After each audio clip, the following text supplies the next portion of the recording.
নমস্কার। আজকের এই নতুন ভিডিওতে আপনাদের সকলকে স্বাগতম। আজ আমি ডিবিটির লিঙ্ক নিয়ে একটা গুরুত্বপূর্ণ সতর্কবার্তা বা বাস্তব অভিজ্ঞতার কথা আপনাদের সঙ্গে শেয়ার করব। বর্তমানে অনেকে নিজেদের ডিবিটি স্ট্যাটাস চেক করে দেখছেন যে তাদের ডিবিটির লিঙ্ক করা আছে ঠিকই, কিন্তু সেটি এমন একটি ব্যাংক অ্যাকাউন্টের সঙ্গে যুক্ত আছে যেটি তারা নিয়মিত ব্যবহার করেন না। কারো ক্ষেত্রে সে ব্যাংক থেকে টাকা তুলতে সমস্যা হচ্ছে, কারো আবার সেই অ্যাকাউন্টে লোন রয়েছে, আবার অনেকের ডিবিটি লিঙ্ক করা আছে বিভিন্ন পেমেন্ট ব্যাংকে, যেমন Airtel payment bank, Fino payment bank বা জিও পেমেন্টস ব্যাংক। এই সমস্যাগুলোর কারণে অনেকে এখন ডিবিটি লিঙ্ক করা ব্যাংক অ্যাকাউন্ট পরিবর্তন করতে চাইছেন। যেমন কারো ডিবিটি যদি এয়ারটেল পেমেন্টস ব্যাংকে থাকে, তাহলে তিনি সেটিকে বদলে স্টেট ব্যাংক অফ ইন্ডিয়া বা এইচডিএফসি ব্যাংকে করতে চাইছেন। এখন এই অ্যাকাউন্ট পরিবর্তন করার জন্য অনেকে সাইবার ক্যাফেতে যাচ্ছেন, আবার অনেকে সরাসরি ব্যাংকেও যাচ্ছেন।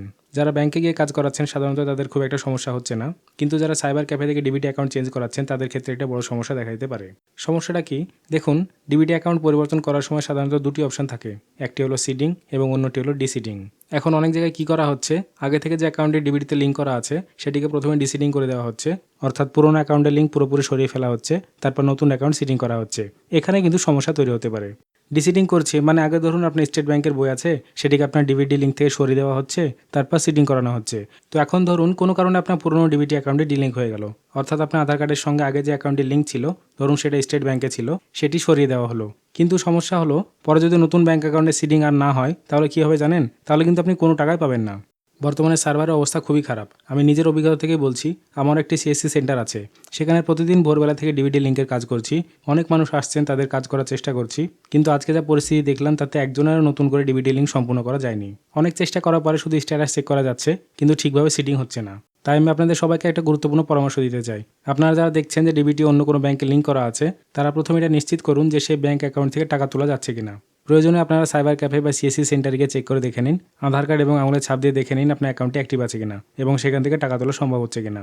সেটা যে কোনো ব্যাংকই হোক না কেন, যদি দেখেন অ্যাকাউন্ট অ্যাক্টিভ আছে এবং টাকা তোলা যাচ্ছে, তাহলে অন্তত এই মাসটায় ডিবিটি লিঙ্ক করা বা ব্যাংক অ্যাকাউন্টটি পরিবর্তন করবেন না।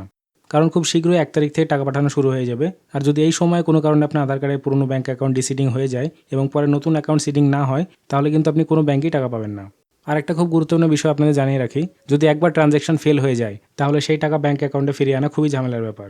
আমি নিজে যেহেতু বিডিও অফিস এবং এই ধরনের পরিষেবার কাজের সঙ্গে যুক্ত, তাই বাস্তব অভিজ্ঞতা থেকেই বলছি, একবার ট্রানজ্যাকশন ফেল হয়ে গেলে পরে সেই টাকার জন্য এত দৌড়াদৌড়ি করতে হয় যে বলতে গেলে পায়ের চটি হয়ে যাবে। তাই আপনারা সবাই চেষ্টা করুন যেন কোনোভাবেই ট্রানজ্যাকশন ফেল না হয়। বর্তমানে যে ব্যাংক অ্যাকাউন্টে আপনার ডিবিটি লিঙ্ক করা আছে সেটাকে আপাতত অ্যাক্টিভ রাখার চেষ্টা করুন। পরের মাসে যখন এই চাপটা অনেকটা কমে যাবে, তখন সময় নিয়ে প্রয়োজনে ডিসিডিং করে নতুন ব্যাংক অ্যাকাউন্ট লিঙ্ক করতে পারবেন। এখন তাড়াহুড়ো করে ব্যাংক অ্যাকাউন্ট পরিবর্তন করতে গিয়ে সমস্যায় পড়বেন না। আর যাদের এখনও কোনো ব্যাংক অ্যাকাউন্টে ডিবিটি সিডিং করা নেই, অর্থাৎ যাদের ফ্রেশ সিডিং করতে হবে, তারা অবশ্যই দ্রুত সেই কাজটি করে নিন। নিজের ব্যাংকে গিয়ে চেষ্টা করুন, অথবা প্রয়োজনে সাইবার ক্যাফে বা সিএসসি সেন্টারে সাহায্য নিন। যেভাবেই হোক অন্তত একটি ব্যাংক অ্যাকাউন্টে ডিবিটি সঠিকভাবে লিঙ্ক করে রাখুন। তো আজকের ভিডিওতে আমি চেষ্টা করলাম ডিবিটি লিঙ্ক, ডিসিডিং, ফেল ট্রানজ্যাকশন এবং অ্যাকাউন্ট পরিবর্তন নিয়ে কিছু গুরুত্বপূর্ণ তথ্য ও বাস্তব অভিজ্ঞতা আপনাদের সঙ্গে শেয়ার করতে। আশা করি ভিডিওটা আপনাদের অনেকটাই সাহায্য করবে এবং অযথা সমস্যা পড়া থেকে বাঁচাবে। ভিডিওটা যদি আপনাদের কাছে তথ্যপূর্ণ এবং উপকারী মনে হয়, অথবা আমার অভিজ্ঞতা যদি আপনাদের সামান্য কাজে লাগে, তাহলে ভিডিওতে অবশ্যই একটা লাইক করবেন এবং বেশি বেশি করে শেয়ার করবেন। কারণ বর্তমানে প্রচুর মানুষ ডিবিটি লিঙ্ক করার জন্য দৌড়াদৌড়ি করছেন, আর এই তথ্যগুলো তাদের অনেক সমস্যা হাত থেকে বাঁচাতে পারে। তো আজকের ভিডিও এইটুকুই, দেখা হবে পরবর্তী ভিডিওতে। ততক্ষণ পর্যন্ত সবাই ভালো থাকবেন, সুস্থ থাকবেন। ভিডিওটি দেখার জন্য আপনাদেরকে অসংখ্য ধন্যবাদ।